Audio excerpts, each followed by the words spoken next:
Hello, and welcome to the first of a two-part series on keeping our children safe on the internet using electronic devices, etc. This is not a chinuch webinar. There are plenty of mechanchim and mechanchos who can do this far better than I could. However, I do believe that it is important for us to start with the understanding of where we are coming from, where our outlook should be, and a very fundamental understanding of the stakes involved here. I would like to start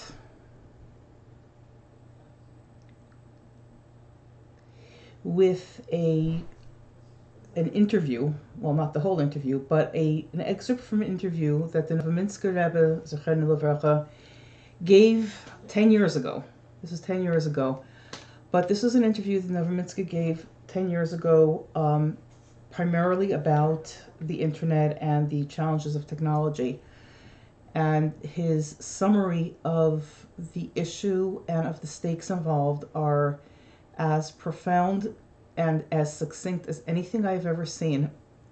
And I think it is very worth our while to just give a look at that as a starting point for everything else we do. So the question was about using the internet, not using the internet. 10 years ago, people still thought, well, maybe you could manage without whatever. And the Novominsker was actually quite emphatic that this was just not, the internet is basically here to stay, at least for the foreseeable future. But then he said something very, very interesting. He said, so what did the Ribbono Shel Olam do? He made Yiras Shamayim more difficult. And this is the words of the Novominsker. He actually spoke in English. Technology is full of nisyonos that are very difficult to overcome. Years ago, the telephone was just an instrument to be able to communicate. With tape recorder, you could hear shiurim. Today, on a computer, you can hear all of Shas, but the next button leads you to Gehenna. You can press one button and you have all the Rishonim and Acharonim. You have an entire encyclopedia of Talmudic knowledge on the internet today. But if you push the next button, you're in Sheol Tachtis. Make no mistake about it. That's, in my opinion, Mitzvah doesn't need my approbation, but it is such a good and insightful view of the issue that faces us. These tools are phenomenal. They can do so much good. We can do so much good with them. However, if we do not use them carefully, if we are not mindful of what it is we are doing and how we are doing it, we are asking for trouble, basically. I will read one other thing that he says, because at the end of the day, it doesn't matter what filters you put on your kid's device or even on your own device. The most fundamental thing is our approach. The technology, the filters are hugely important. I'll get to that in a moment. But nothing is going to help us if we are not approaching it from the right place. And again, just, one paragraph, what he said. The tools are Kirvas Elokim and Yiras Shamayim. This is a great challenge to Mechachim, how to train towards Yiras Shamayim, to make people understand, to make the young generation understand that Kirvas Elokim is something that should be uppermost in people's lives. You have to bring the Ribbono Shel Olam back into your lives every moment of the day, not only when you learn the Gemara. Again, I'm not going to expand on this any further. There are plenty of mechanchim who can talk to this, how to do it, etc. But this is the key to everything else. There is no point in putting a filter if the Yiras Shamayim isn't there. So I'm going to assume that the fact that you are here means that you understand that you need Yiras Shamayim. But it is important to state that explicitly. You cannot use technology as a band-aid. Okay. Having said this, and I will say this more than once, getting on the internet without a filter, without security, without safety in place is pretty much like getting into a car without a seatbelt. Handing a child an unfiltered device is like putting your toddler in the back seat of your car without a car seat, without a booster, without anything. It is inexcusably and irresponsibly dangerous. Okay, so having given that background, it's important to understand that what we're talking about in these two sessions, and hopefully maybe we'll have other ones, but for the moment, these two sessions are about one piece of a larger puzzle, okay? Safety on the internet encompasses a number of pieces, and there are two axes that we're looking at. Well, not two axes, one axis and various pieces in that axis. So the first thing is we are looking at not all types of safety things, but specifically how do we limit our children's and ours, to be honest, exposure to material that is damaging to their health, beruchnis and begashmis, their spiritual and material health. Okay. There are a number of terms for this. You know, the title here mentions filtering, but really filtering is part of a larger constellation of larger array of tools. And I'm going to be talking about that wider, not the entire set of tools, but a wider set of tools called parental controls. In the business world, it's called device management, but in the space for parents, for mechanchim, we're talking about what's called parental controls. They don't only have to be used by parents, obviously, and many parental controls are things that really truly aren't only for parents, especially filtering. So that's the first thing to be aware of, that we are only talking about a segment of all of the possible things that really should be in place. Just like I mentioned, seatbelts in a car, that's not your only safety mechanism. There are brakes, there are airbags, etc., etc. The other thing to keep in mind is that what I am talking about in this session and the next is what we call the passive safety. So again, to use the car analogy, in a car you have a range of things that you can do for safety. So on the one hand, you have driving techniques, smart defensive driving, following the rules of the road, etc. These are active safety things. You can get, like, there are all sorts of levels. They're just, safety patterns where you don't run red lights, etc. Then there's a higher level where, for instance, you learn how to handle a skid on the road, etc., etc. In the other direction, you have what are called the passive safety items, such as your airbag. You don't have to manually deploy your airbag if you get into a crash. Your seatbelt, you do have to turn on your seatbelt.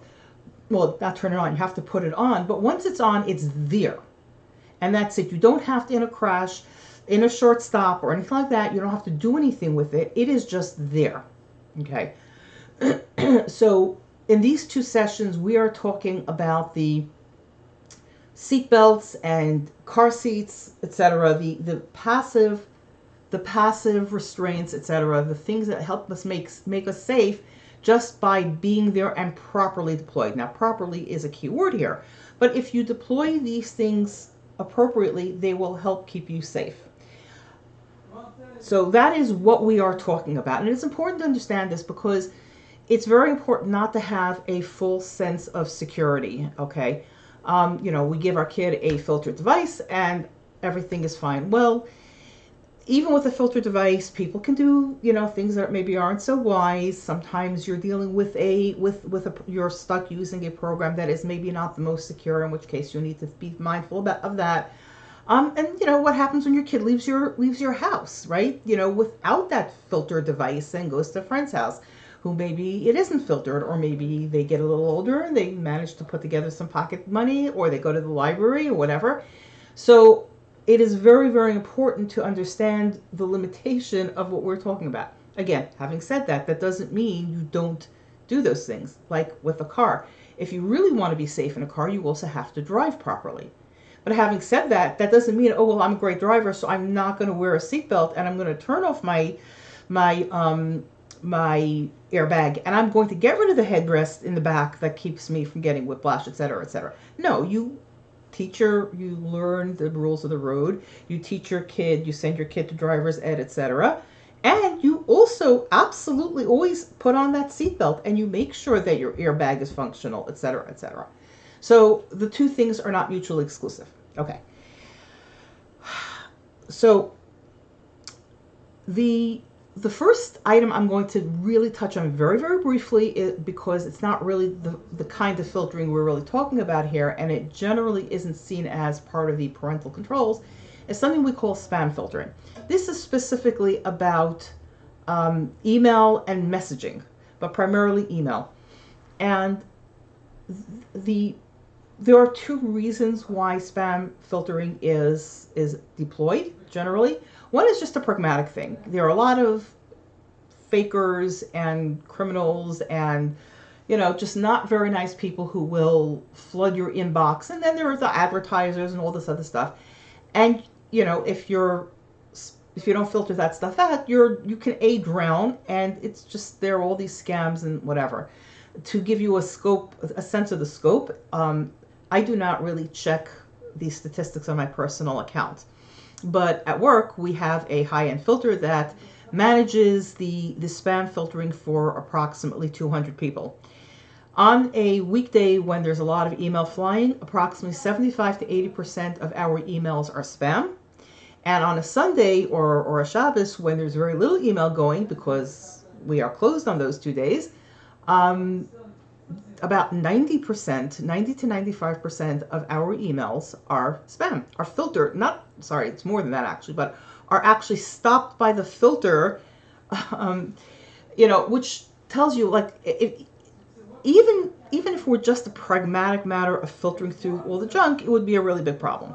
The bigger problem, and the reason I mention it here, is because a lot of spam is also absolute blotte, okay? It is garbage. It is a mud pile. It is a mud puddle. And having a good spam filter is a really good thing. Now, for a lot of you, it's built into your account. Outlook.com does decent spam filtering.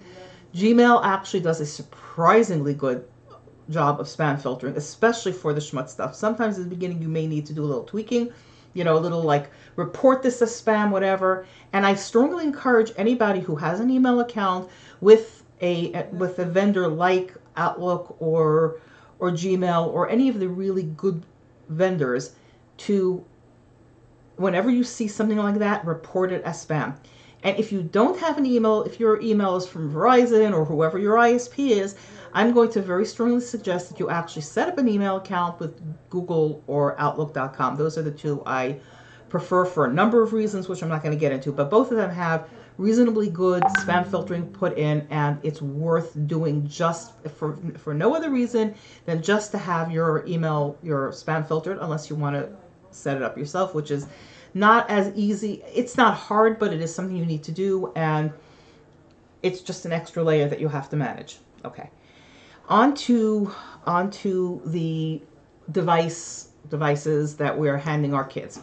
So there are three areas that we look at when we talk about parental controls. One is time limits.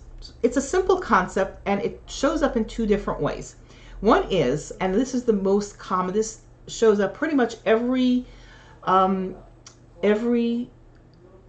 product that does time limits will give you this option, which is to say, you can be on this device or you can be on the internet from this time to that time, from that time to the other time. So you get a grid with the week and each day of the week, and you say from this time to this time you can be on. Then maybe you have to be off for 2 hours, and then from this time to that time or whatever. So typically in a firm household, Shabbos will be not allowed. Friday afternoon will not be allowed. Any reasonable parent, you look at your children's schedule, their age, and you say, okay, for a 10-year-old, you absolutely do not want them on the internet after 7. You don't want them to be, even for good things. After 7, that's it. They need to be in bed by 8:30, 9 o'clock, even earlier. You absolutely do not want them on the internet after 7 or whatever. I mean, you have to know your kid, but the point is, you say, I also don't want them on the internet before breakfast and shacharis. Okay, I don't want them distracted. looking at the wrong thing. I don't want them waking up middle of the night and thinking, oh, I have to do my homework and get whatever. So that's one thing that shows up. Some filters will let you block just the internet and allow the computer or will allow you to choose, and some will just say that's it, off the computer altogether. Okay. And depends on what it is you're concerned about, how important that is. In most cases, it's an all or nothing thing. It's get off the computer or not. On computers, that's generally good enough. For smartphones, it's nice to have the option to say the phone will be usable, but none of the apps and none of the internet will be usable, so that there may be depending on the person who's for, that can be a useful feature. It's not something that I would consider make or break, but it is something to think about. The other thing that some products give and some don't, and again, I wouldn't call it a make or break, but if those were if that were the only difference that I had to choose on, I would choose a product that has the second function, which is that it allows you to put a cap on how much time your child can spend on the computer or on the internet. So you're going to say that on Monday through Thursday, your child can be on the internet between 9 and 5 o'clock. Okay. And 5 o'clock is supper. After that is all the other stuff, the family time, etc., etc. You don't want them on. Okay. But you also don't want them on the internet for that much time. You don't want them on from 9 to 5. They don't have class from 9 to 5. They don't have class plus homework plus everything else that needs to take up that much time. Okay. So you're going to say, okay, this is the window, but my child does not need access to be on a computer for more than 3.5 hours. So some products will allow you to say that besides creating that schedule, also you do not get more than X amount of hours, whether it's early, late, or whatever, within that window. Once you hit that 3.5 hours, for instance, you're done. Now, because you can actually cap the amount of time each child has time, it's one of the reasons, not the only reason, but one of the reasons that you create a separate profile for each child. What's a profile? It's like your login to the computer, or on a Chrome or Android tablet, you can have different users. Okay, so there's a profile for each user. And what that means is if you have a product that lets you actually cap the amount of time each child spends, you need to be able to separate each child's time, because if child number 1 spends 2.5 hours, then that leaves your other 2 kids with a half an hour total. That doesn't make sense. So if each child has their own, so you say, okay, child number 1 and child number 2 each need 3 hours. So each one has their own pot of 3 hours, and there never has to be a worry, well, why is she on or whatever. Each one gets their own pot. They don't have to worry about the other. You don't have to worry about allocating. It's done within that system. So this is actually a very, very useful feature. The second thing is what we call app management. Okay, this is where it's not really easy to do on a. Well, that's actually not true. It's not easy to do with the built-in controls of pretty much any platform. However, the one that makes it the most doable if you are going to do it yourself is the Chromebook. However, I'm not a big, and I'll discuss that more next session, but I do recommend that you get an app that will manage it for you. They're just easier to use, the good ones. Okay. But basically what app management does is basically let you decide these are the apps that you can use. And again, the better ones let you do this profile by profile, which means that if you have a shared Chromebook or tablet or computer for that matter, you can say you get access to these apps and you get access to those apps. Now, right now everybody's using Zoom, so all of your kids need Zoom. But if your one of your kids is doing Google Hangouts or Google Meet for school or Google Classroom for that matter, and the other kid isn't, you may not want to give them that functionality because why? Again, it depends. This is very much dependent on your children, on you, on what the need is, etc.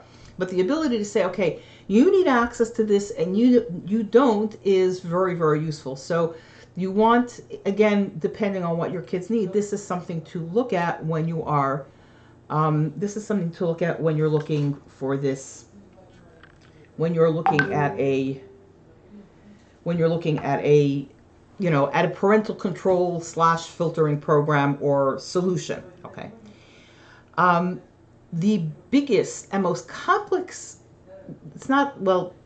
complex is not really the right word, but it can feel very complicated. But the single biggest area with the most choices and thought process that needs to go in is the actual filtering.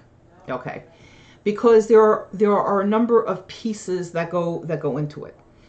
So the first thing is there are 3 overall approaches to filtering. Okay. So one is category, the second is whitelist, and the third is blacklist. I'm going to start with the third one because that's the easiest one and the one that is the least useful on its own. So a blacklist is a list of sites that you say these sites are no good. So if you're only using a blacklist, what happens is everything is available unless you thought of these sites and said, no, you cannot go here, here, here, and here. It is almost impossible to have effective filtering if you're depending on just a blacklist. So much so that companies that were dependent on that, there have been companies that, that came in and basically closed down, offering filtering, and their primary thing was blacklisting, and it just doesn't work. It doesn't work. It's just not possible. Let's put it this way. There are too many sites in the world that there's just no way to do it. Okay. So blacklists are a thing. And they are useful, and I'll go back to when they're useful, but on their own, they're not really useful. Where are they useful? Well, let's go to the second type of filtering, which is category filtering. So every filtering product has slightly different categories, and they do their category. Sometimes they use the website's categorization. Sometimes they do their own categorization, and sometimes they use a combination. But every filtering product will give you a list of categories. So some are obvious to just turn them off, violence, mature content, blah, whatever. Then you get, stuff like politics, news, education, shopping, etc., etc., etc. And which ones you want to allow, which ones you want to shut off, really depend on, again, who this is for. Okay. If this is a high school student, you may want to leave shopping open. If it's your 6-year-old, you may not want to leave shopping open, just as an example. Same for politics, So there are certain things that you want to turn off. And there are certain things you want to turn on. However, just because something comes into the category that is overall generally okay, doesn't mean that you want to allow everything in that category. Okay, and that is where a blacklist starts becoming more useful. Because then you say, okay, I'm going to leave shopping on, but this store is a place that I do not ever want my children to ever visit. Not my sons, not my daughters. They're terrible, horrible for whatever reason, right? So then you will take that store site and you will put it on your blacklist. So even though it is a store and it is categorized under shopping, they still will not be able to use it. So this is a really important thing. No matter whatever else you use, unless you're using only a whitelist, which I'll get to in a moment, you definitely want the ability to use a blacklist if you're doing category type filtering, because this way you can say, okay, this is under that category. It's true. So normally I would allow it, but I am not going to allow it. The other side of that is what we call the whitelist, which serves a similar function, but also can be used as your primary approach. So what is a whitelist? A whitelist like the blacklist is the list of things you don't allow. It's black, it is bad, it is blocked. The whitelist is the good stuff, the stuff that is, so to speak, pure, okay? So, with a 6-year-old, using the whitelist is a very sensible way to set yourself up. You block all the categories. You do not want your kid going anywhere, okay? You want them to have the 3 sites that they need for school, the 3 or 4 sites. So it might be, Zoom, Ma'ar.com, .org, whatever it is. I don't use it because I don't have any little kids at home anymore. But, Ma'ar.com, and, say if you're on the Chabad, on the online school, then it's that, whatever. So you have your 3 or 4, whatever it is, sites that your child can visit, and that is it. So this is really very useful because, sometimes it's not practical, okay? But sometimes, you have a child who, or even an adult for that matter, there are certain situations where all you really need is these X sites. And if the site list is not, 500 long, then yeah, the whitelist really works. So that is a really good way to deal with a child or somebody who does not need a lot of sites. The big issue is that sometimes you want to turn off a site. Just as an example, I very often turn off the category called religion. However, there are some sites that are categorized as religion, and I want to be able to see them because Chabad.org is categorized under religion. So I will turn off the religion category and whitelist Chabad.org.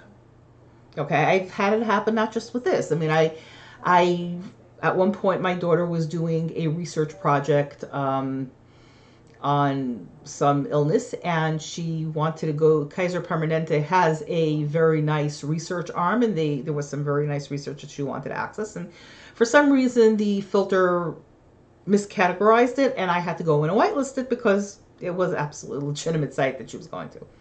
So these things also happen. Sometimes there's a miscategorization, etc.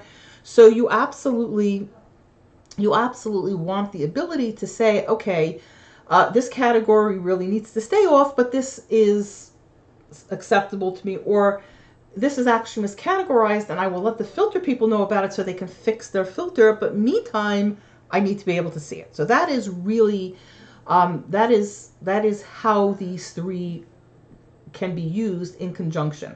You can use either a whitelist, or you can use category matching with whitelist and blacklist to kind of smooth the rough edges and deal with both the false positives and false negatives. Now, and this is a really important concept. There is no filter that is 100% accurate all the time.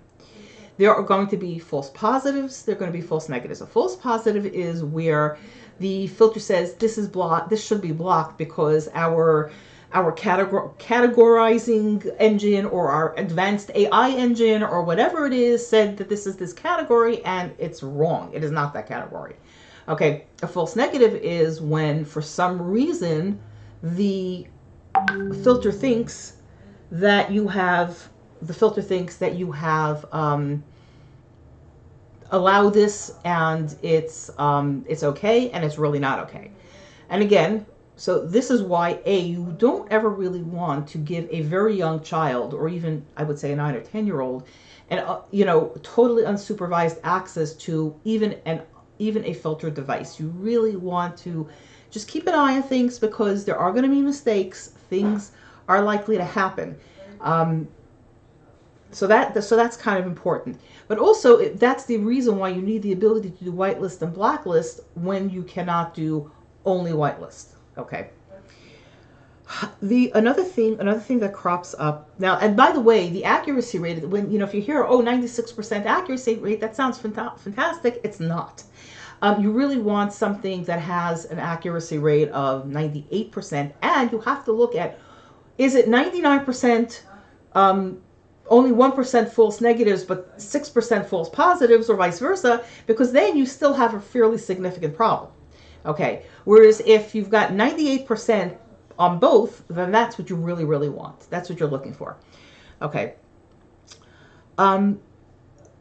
the other thing that is used, it's not that common. I've seen it really touted only in the what I would call the more from the products that are geared to the firmer community, is image analysis, where they basically, it's, what they call real-time filtering, which is really good, and that's a little bit more common. But one of the things they specifically look at is they look at the image as it's being downloaded, as it's streaming. They're like in between you and the site. So here's the site. Here's your computer. The site is sending information to your computer, and they're sitting right here in front of your computer looking at this stuff and saying, I don't like the looks of this image. Okay? And this is not the kind of image that you said you wanted, and we are going to block either the site or the image depending on what it is you're doing. Okay. Now I'm going to say that all other things being equal, I would go with a product that does image analysis over one that doesn't. But there are sometimes other factors involved that make a product that doesn't have it, a better choice. Image processing is not your biggest, is not the most important thing. Accuracy and ability to control what your kids can see and do, and the ability to do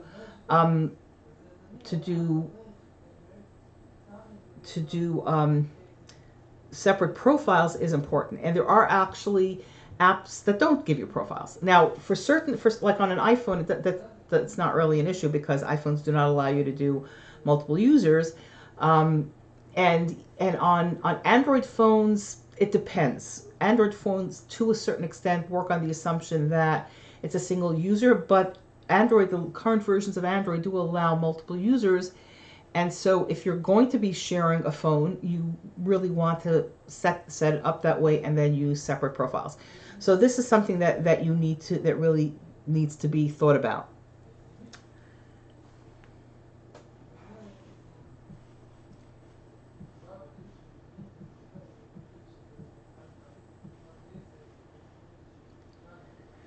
Okay, so I would like to see, I do not see any questions. I do not see any questions. So I am going to make a few more comments, and we'll see if anything else comes in. First of all, the issue of category matching, as I mentioned. Each what word do I want to use? Each product uses its own categories. Okay, they are very, very similar. I mean, it's not like you're going to go to one category and get one list, and then go to another product and get a list that is totally and completely different.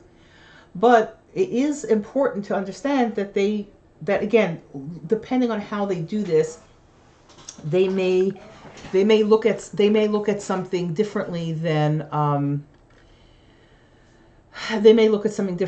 you do. I see that somebody has a question about what filter I recommend. So which filter depends on a number of factors. Okay, and I will get into this a lot more next time, because that's really going to be the focus. But overall, you have to realize that there's no one size fits all approach. Because for instance, if you're the only person who's using the product, then you're giving a device to a child, and that child is the only one who's going to be using that device, profiles don't matter. Okay, if you are, in which case, that's a total non-issue. If you are dealing with an older child or an adult or whatever, or somebody who has very wide needs, then you're going to need something that focuses primarily on giving you a lot of granular controls, but lets you do a broad scale rollout. Norton. In fact, I will say I happen to use a Norton. As it happens, I really like it. It works very, very well. It's not something that I necessarily recommend to everybody for the simple reason that it does not work on all of the devices that people have. I checked last week and it doesn't work. Again, I'm not going to get too far into that. I will have that. That's what Wednesday's session is about. Um, so the issue of how do you protect Chromebooks versus personal devices. This is why I was talking about the issue of profiles. Okay. Now some apps work only on phones, some apps work only on computers such as laptops, desktops, etc. And some have clients across the spectrum. So NetSpark, for instance, has clients for many different types of devices. I generally actually, that's one example. So, is that the best? Generally, I wouldn't use it for shared devices, though. I don't like the way they handle that. If you have Chromebooks, you're going to be limited to device you can. Now, there are actually two approaches to this, actually. One is you could say, I'm going to have a different product for these devices and a different product for those devices. Maybe for Chromebooks. Chromebooks, interestingly enough, have the best parental controls that you can get without purchasing a product. So that's pretty impressive. I don't generally recommend it as your first line because it's not that easy to set up, but it's actually surprisingly good. It's surprisingly powerful. So you could say, okay, I'm going to use this product for these devices and that product for those devices. For instance, if you really want the image processing, most of the products that do image processing are really intended for personal devices. So you could decide that, okay, I want the image processing, I'm going to put that on my personal devices, and then I am going to use a different product that doesn't do image processing on my other devices. So that's really the really big question is, what do I need to protect, and am I comfortable using different tools for different devices, or do I want to use one tool for everything?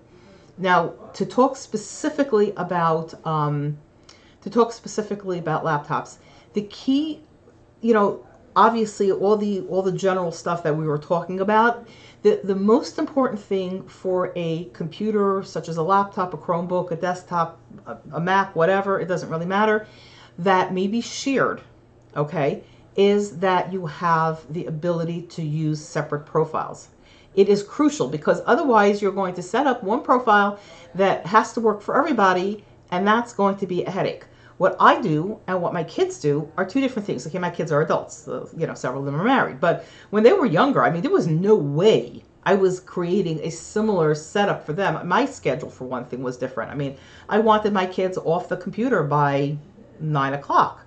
I got a little bit later as they got older, but even at a point where I was, but even at a point where I could say, okay, you could be on, say, till 10 o'clock, I was still filtering very, very heavily. Because you're talking about what, a ninth, a 10th grader? I absolutely, I'm not allowing a 10th grader to have the kind of access that I would give an adult. Which is not to say that adults shouldn't filter. Again, I have a filter on my own, on my own account. That's the first thing. On every device, on every computer, on every anything, a filter goes on there.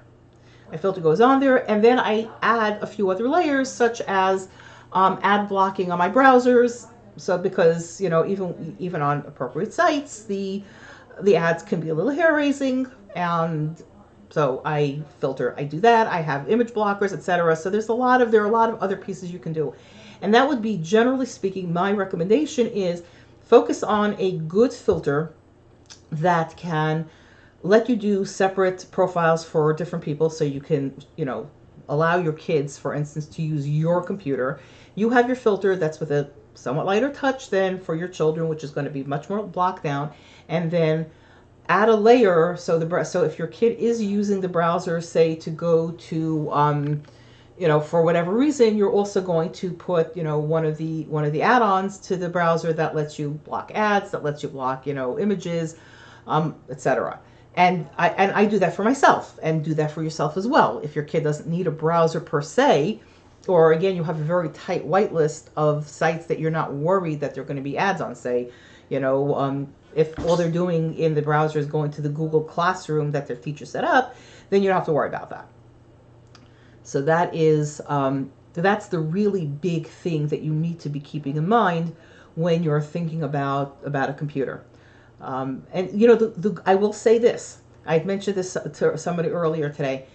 We are lucky that this is, a few years ago, it was much, much harder. You didn't have as many choices, and the tools were not as good. Because this is not just a ruchnistic problem, this is a problem for parents across the world, because, even if you're not worried about, Kedusha V'Tara, there's just so much out there that is so dangerous for kids. That that's why it's called parental controls, because even people who don't see this as a fundamental problem, etc., realize that this is not appropriate for kids. It's not safe for kids, it's not healthy for them, right? So that's on the one hand. On the other hand, you also have the issue that businesses don't want a lot of this stuff in their networks, in their offices. It creates its own set of problems. Even again, they say, what you do in your personal life, I don't care, but it doesn't belong in my business. And sometimes, again, it's not even about schmutz, it's about other things. So businesses also have this really, strong incentive to control what happens in their space, and therefore, so because of this, the tools have improved immensely. There's, tons of research, a lot of just improvement. So the competition has really improved all of the products, both those that are geared to the general world and those that are geared to the Frum Olam, but also the research and the proving of what is possible to do has also improved the products, because it's just, the tools are just a lot better. But we have to use them. You have to use them. You have to think about this. You've got to deploy it. You have to think about how you deploy it. You cannot necessarily use the defaults. I don't care what product you're using. You cannot necessarily use the defaults. You have to know your kids, your family, what's going on, and go from there.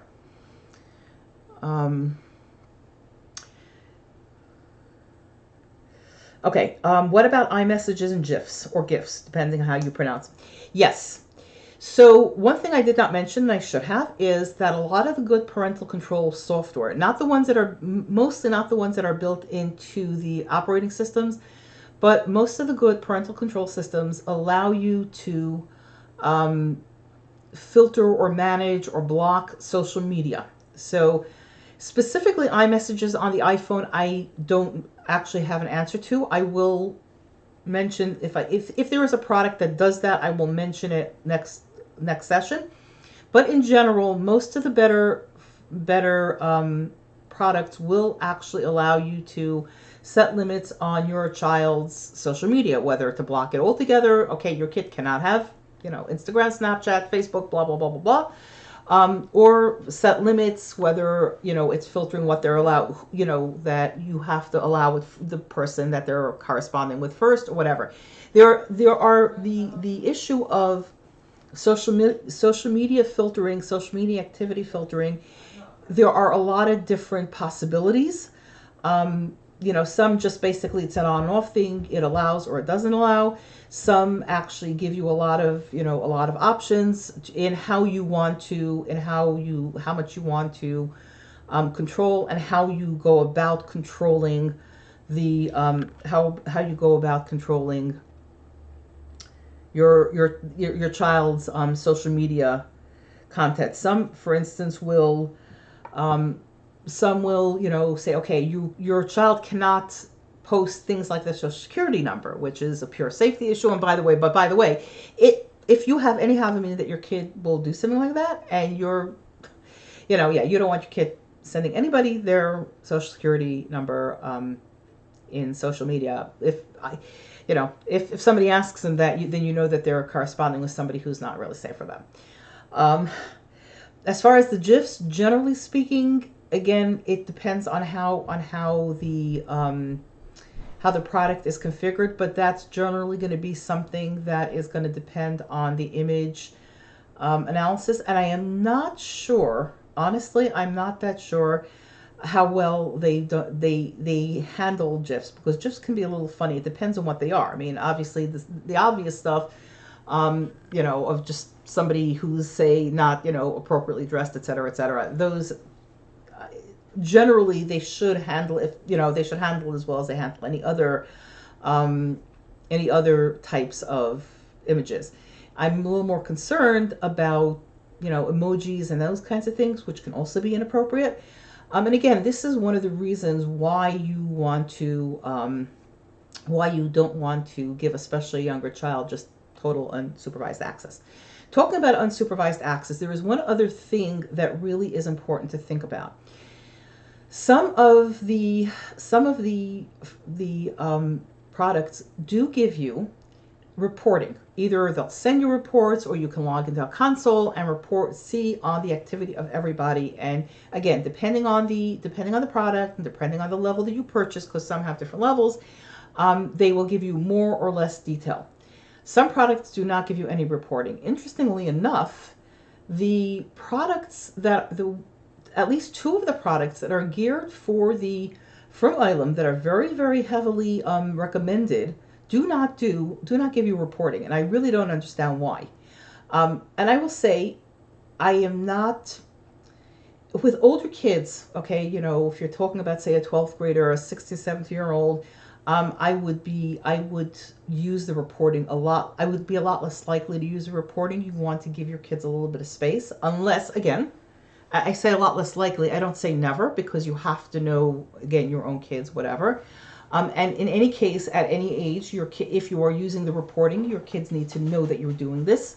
You do not do this in secret, because one of the main reasons to do the reporting is just, like the same idea, like WebChaver or whatever. Your kids should understand that there is actually, even if nobody's in the room, that there's actually some supervision going on. And it's not as good as having you in the room, but it means that there's somebody who can see what you are doing. So there is that. It's not again, depending on your particulars. It's not necessarily something that I would absolutely say, no, I will not do this. Yes, I will do this. And again, it depends on how you're going to use it also. If you're really locking down, say if you're allowing a child on a device and you're really locking down their access very, very tightly, the reporting becomes less of an issue, because there just are less chances for the child to get into trouble. Okay, and even the ones that don't give you a lot of reporting do give you some reporting. So like if the kid managed to turn off the filter, it will let you know. They all have that level of, your kid managed to hack this. So again, a lot depends on the specifics of your situation, but it is something to be very mindful of when making a decision as to what you are going to use on your devices, whether it's a phone, a personal device of some sort, or a shared computer.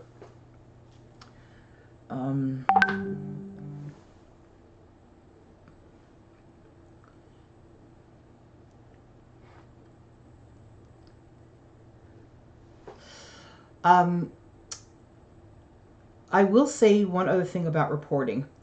You do have to be careful, okay, because how you manage and handle reporting has implications for chinuch. Like I said, doing this behind your child's back, etc. It's a problem. That's a really big problem. It's not just that it can have a terrible impact on your relationship. It can have a very, very bad impact on the ability of your child to trust you, etc. The other issue. Okay. The other issue is, what is it teaching your kid? One of the problems that we see, okay, with social media, etc., is oversharing. Okay, there's a failure of boundaries, etc. We need to teach our children boundaries. It's very hard to teach your children boundaries if we don't let them have boundaries, if we don't respect their boundaries. And even in halacha, the Chaim Derbein Gersh, I'm not talking about the one about marrying multiple wives, but of reading somebody else's mail, applies to one's children. I mean, there are obviously exceptions. You go to Rav and talk to the Rav about whether you can read your child's mail, right? And there are obviously cases where the Rav is going to tell you, go ahead and open your kids, steam it open and then seal it shut and whatever. But it's not the norm. Okay? Does that mean that you should just not supervise your child? Of course not. Of course not. But it does mean it's, and of course, I'm not saying that halachically you're not allowed to, do reporting on your kids' usage. Obviously not either. But I'm just making the point that allowing, and more than allowing, encouraging your child to have appropriate boundaries is important, because that's how they learn to have boundaries and how to set boundaries on what they share with other people and what they allow people in who don't belong in. They know how to shut them out and not share this information just because somebody asked, etc., etc. Okay, so this is really, or somebody claims that they have a right. Now, obviously, as a parent, you have a far greater right than the person who, than this person, but it's very, very important. So again, the reporting feature can be very, very useful, and I do actually encourage it to be used, but you need to be careful about how you use it and at what level you use it. And one of the key things is to use it at a fairly high level. In other words, you're not doing, like I say, a keyboard logger that's logging every single keystroke your kid, so you know every thought your child expressed, but you are, looking at how long they spent on the computer and what sites they went to, etc. And your child knows this. So this is, and if your kid says, oh, well, don't you trust me, blah, blah, blah, it's, ein apotropos l'rayos. We all know this. There is a reason why, many people use a product like WebChaver. This is adults setting themselves up to say, okay, I want this other person, even if it's, my family member who and sometimes it is your family member because you want it to be somebody who you trust not to blab about your stuff. But the idea is that ein apotropos l'rayos is the idea that, I trust you when you're a good person and you even have pretty good judgment, but you know what? We all are human and we all make mistakes. And if this knowledge that somebody else might be checking this log later helps keep you from making a mistake or giving into a bad impulse, that's a tool we should be using. And that is how I would encourage parents to use this tool. Use it, but use it carefully in a way that does not do as much damage as it does good. So, any other questions?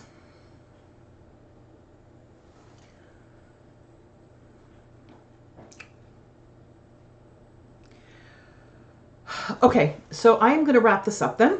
Timing looks pretty good actually. And I'm just going to make a comment about, again, on a high level.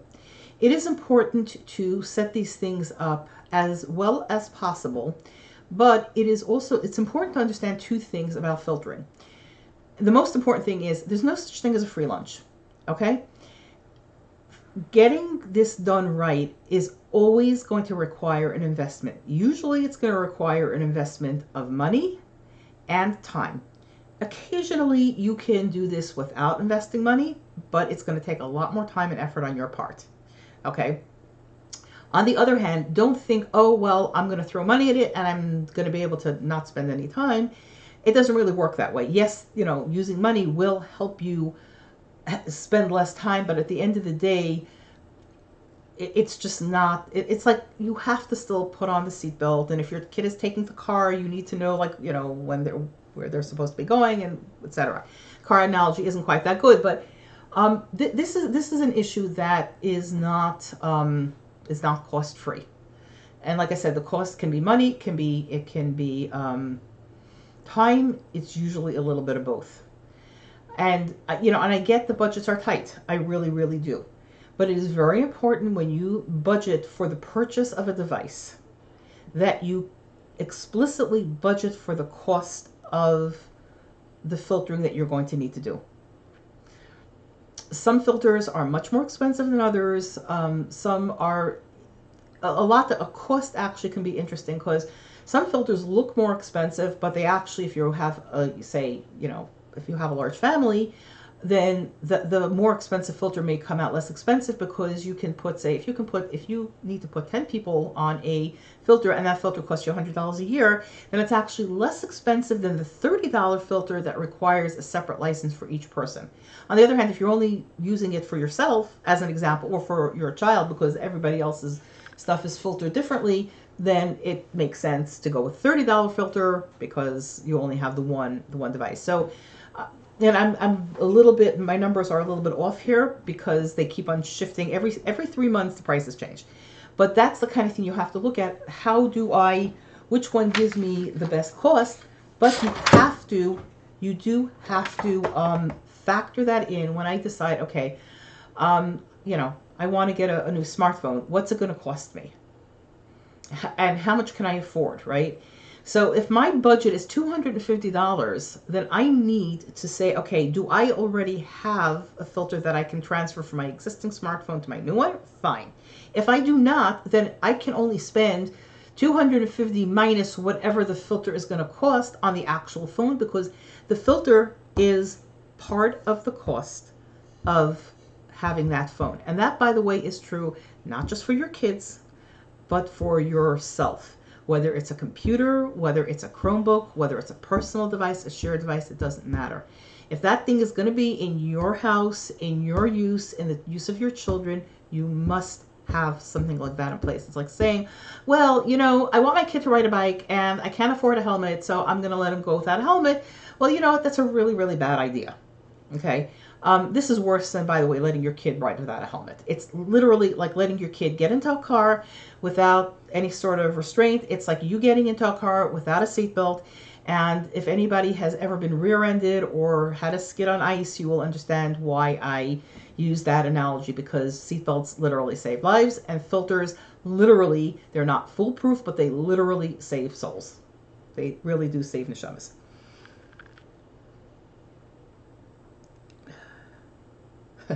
Somebody mentioned that learning how to use Norton is time consuming. This is true. It's not just Norton. It's anything. This is why I say that even when you spend time to make your life easier, you're still going to have to, spend money to make your life a little bit easier. You're going to need to make an investment. I will, by the way, talk about tag on Wednesday. It's not a 1 minute discussion. There is, that falls under the category of products, kind of, sort of. Though this discussion about time versus money plays, is a background for that. I will talk about tag and services of that nature. But that's not really, like I said, that's not really for now. Okay, so somebody asked me about filtering through your router. That's great, except for one slight problem.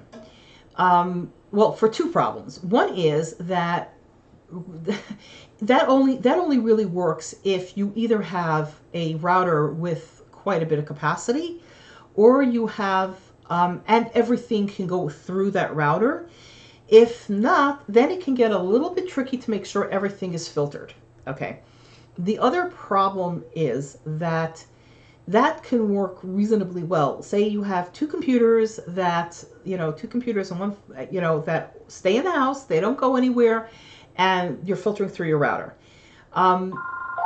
If it's a phone, if it's a laptop, if it's a Chromebook, that can be taken out of the house or gotten onto somebody else's Wi-Fi, and guess what? Your filter doesn't work anymore because you're no longer on that router.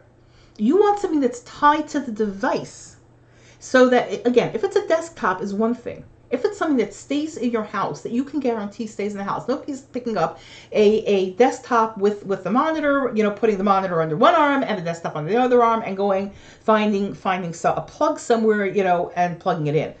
But they can definitely, walk out with that laptop. They can walk out with that phone. So this is something that you absolutely need to be thinking about. You cannot assume that your child or somebody will not take that device out the door. Even if they're not supposed to, doesn't mean it won't happen. So that's one problem.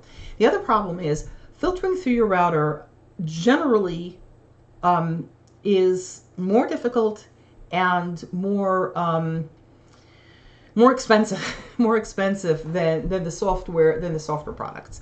Okay.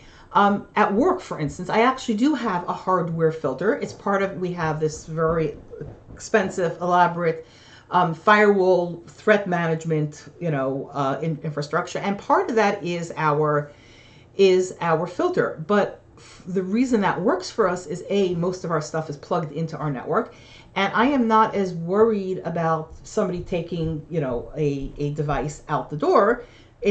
I'm worried about what happens in my office. However, the truth of the matter is that for any device that is going to go out the door, I have what's the business equivalent of parental controls. It's called device management software that locks the device down and locks the user profile down, because they walked out the door. My router, it's actually not a router, on my firewall is not there. So those are the two things you need to realize. One is that most router-based filtering is just not as good. There are some exceptions. There are a few, like for instance, there is a product called the AeroMesh that has, you pay them an extra $80 a year or something like that, and they will let you do a significant amount of filtering. But again, like I said, the minute, but that won't even work for every device in your house. If you have something physically plugged in, it only works for the Wi-Fi stuff, etc. So it's for most people in their homes, it's not a really good solution. Okay, what about timers? I'm not sure I understand the question.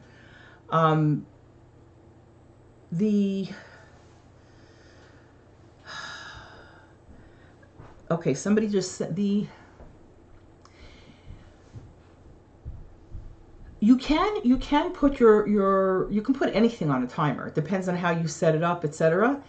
But the problem with a timer on your Wi-Fi, again, it means that you're assuming that nobody else is going to be able to get other access. Now, if there's a smartphone in the house, okay, that has cell data, there you are. The Wi-Fi is a non-issue. But I will tell you that even today, where people are smarter about locking down their Wi-Fi, I can still, from where I am sitting right here, get onto at least 3 other Wi-Fi access points. Not well, but again, if you're turning off your Wi-Fi and there's other Wi-Fi available because somebody made a mistake in how they configure your Wi-Fi, what good does that do you?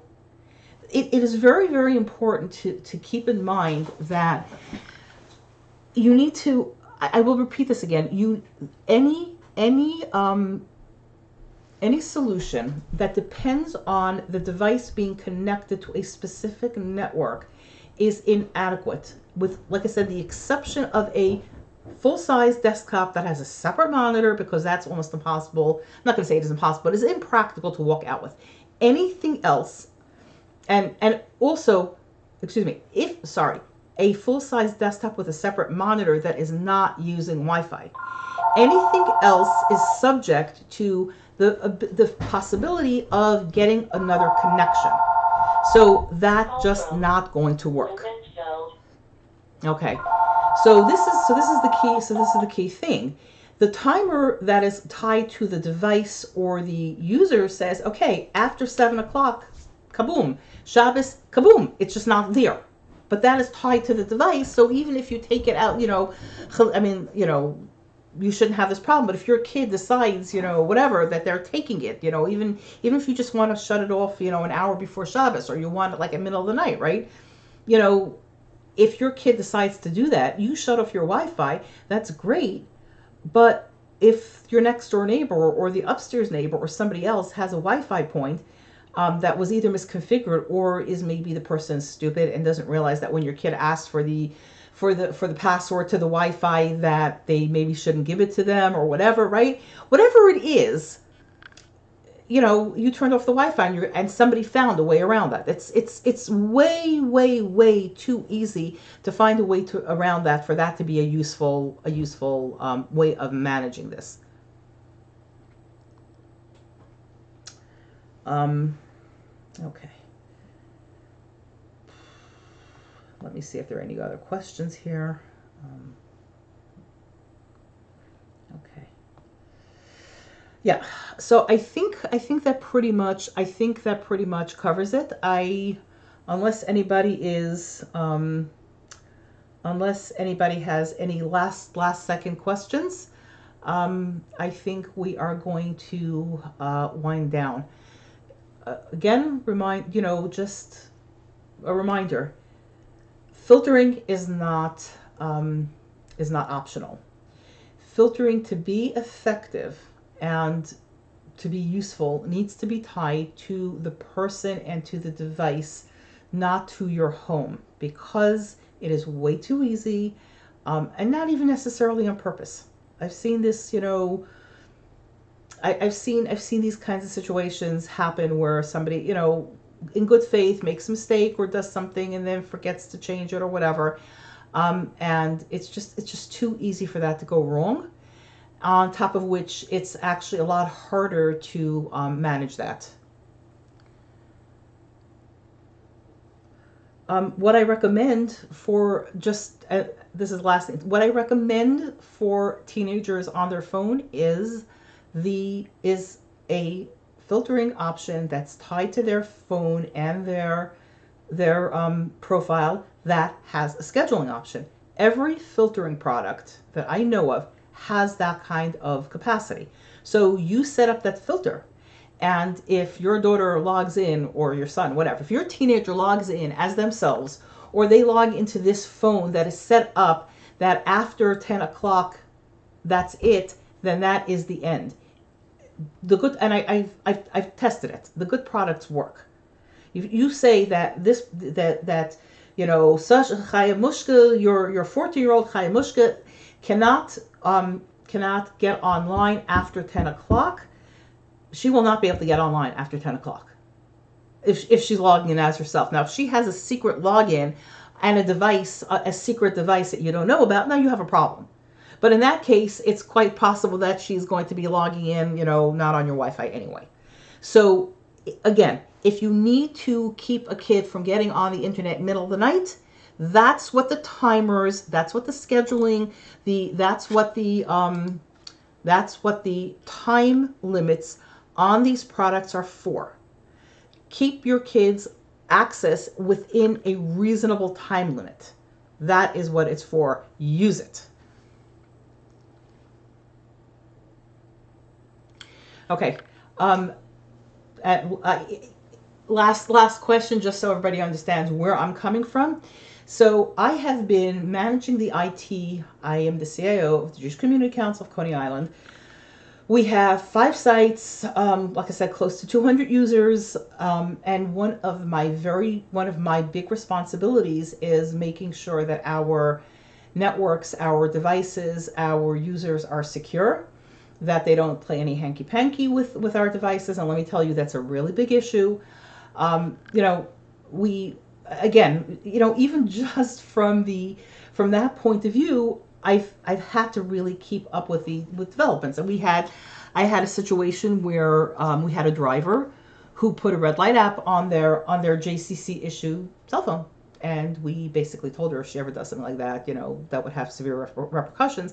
But I also immediately went to our fiscal people and said, this is why we need to invest in a really good lockdown solution, because she should never have been able to do this. And you know what? She hasn't been able to do it since. This was a couple of years ago, and we did invest, and but obviously the solutions I use at work don't really scale well at home.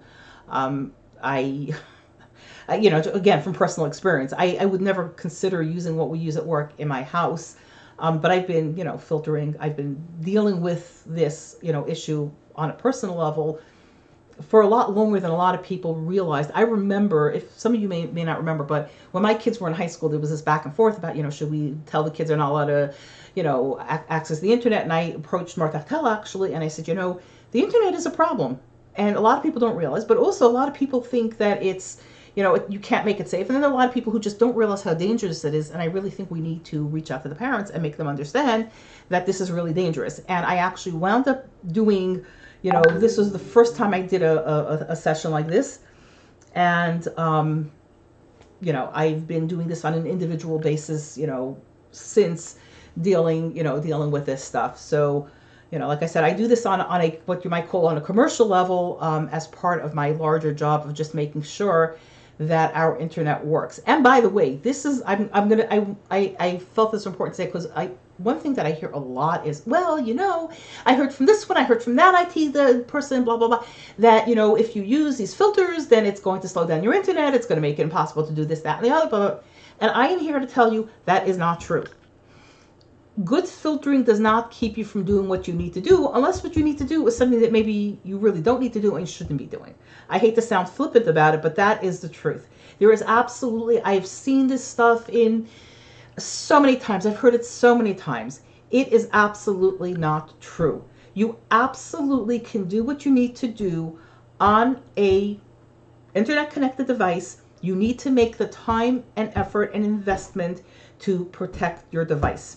And with that, have a good night to all, and hopefully we will have this posted within a day or two. Have a good night.